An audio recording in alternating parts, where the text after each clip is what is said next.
Assalamualaikum warahmatullahi wabarakatuh. Kembali lagi bersama saya Dudung Firmansyah di ASP TV. Baik, pada edisi kali ini saya akan membahas atau menjelaskan pertanyaan yang datang dari teman-teman ya. Jadi pertanyaannya seperti ini. Mantan pacar ancam atau ingin menyebarkan aib ke media sosial, adakah jerat hukumnya? Saya akan menjawab, namun tentunya setelah yang satu ini.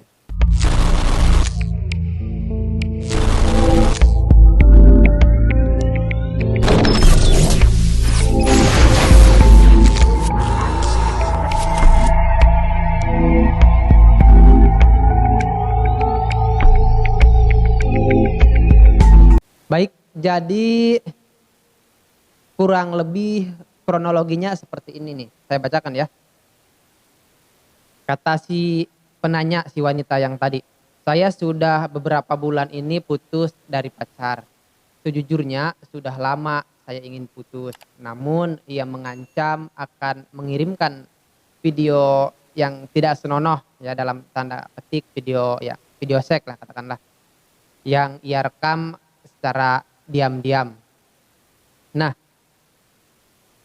setelah putus, dia sering chat dan mengancam untuk menyebar video itu. Namun tentunya saya diamkan. Ternyata dia benar-benar menyebarkan video tadi melalui internet dan membuat saya malu dihujat banyak orang.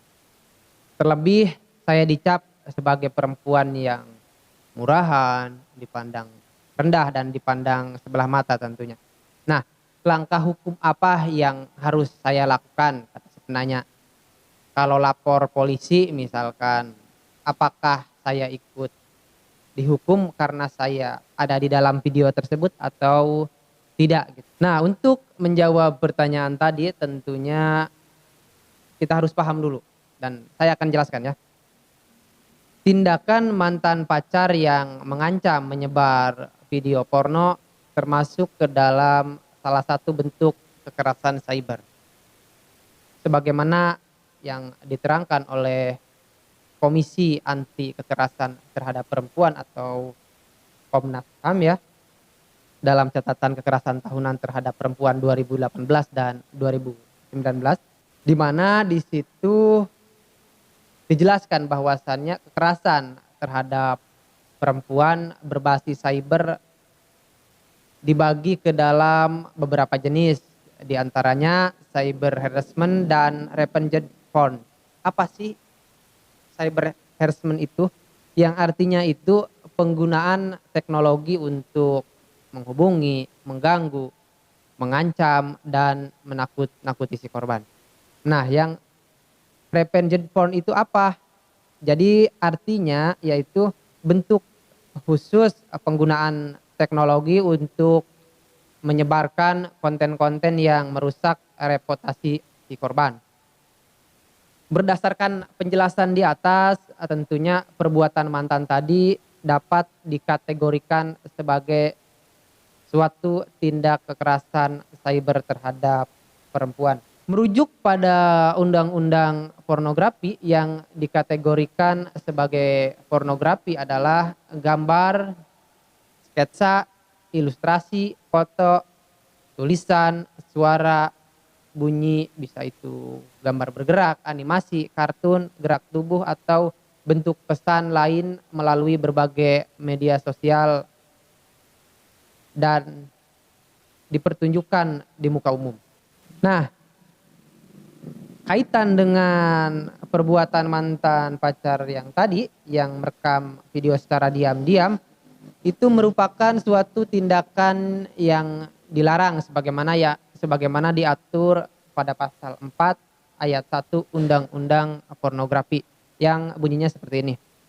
Setiap orang dilarang memproduksi, membuat, memperbanyak, menggandakan, maksud saya menyebarluaskan, menyiarkan, mengimpor, mengekspor, menawarkan, memperjualbelikan, menyewakan, atau menyediakan pornografi yang secara eksplisit memuat. Nah, memuatnya itu bisa memuat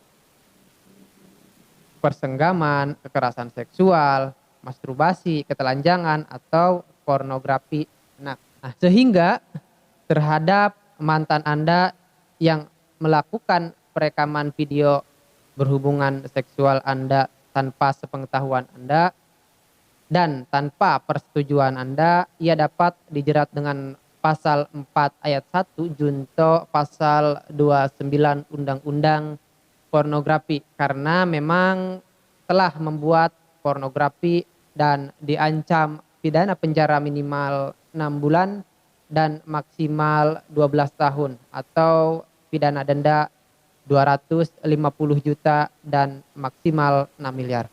Nah, jadi begini, jerat hukum pelaku cyber harassment. Selanjutnya, tindakan mantan yang mengancam lewat chat dapat dikategorikan sebagai cyber harassment yang telah dijelaskan sebelumnya.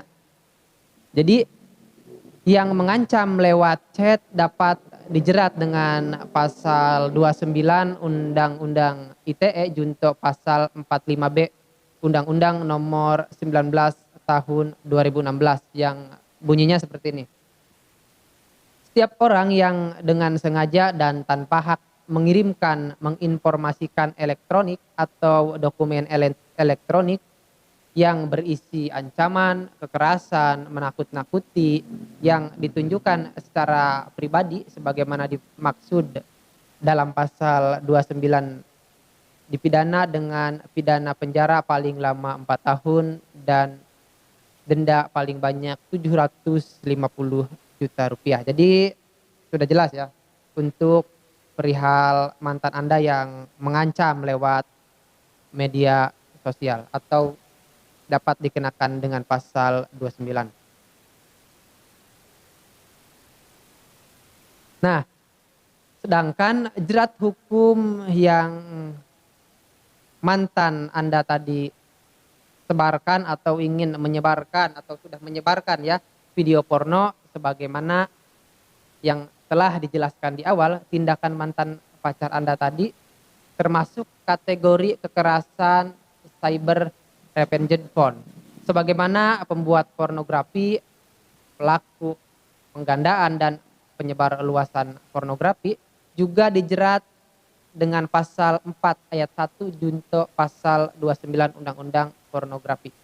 Tidak hanya dijerat Undang-Undang Pornografi dikarenakan penyebaran video porno dilakukan melalui akses internet atau dunia maya, maka pelaku juga dapat dijerat pasal 29 ayat 1 Undang-Undang ITE junto pasal 45 ayat 1 Undang-Undang nomor 19 tahun 2016 dengan ancaman pidana penjara maksimal 6 tahun dan denda maksimal 1 miliar.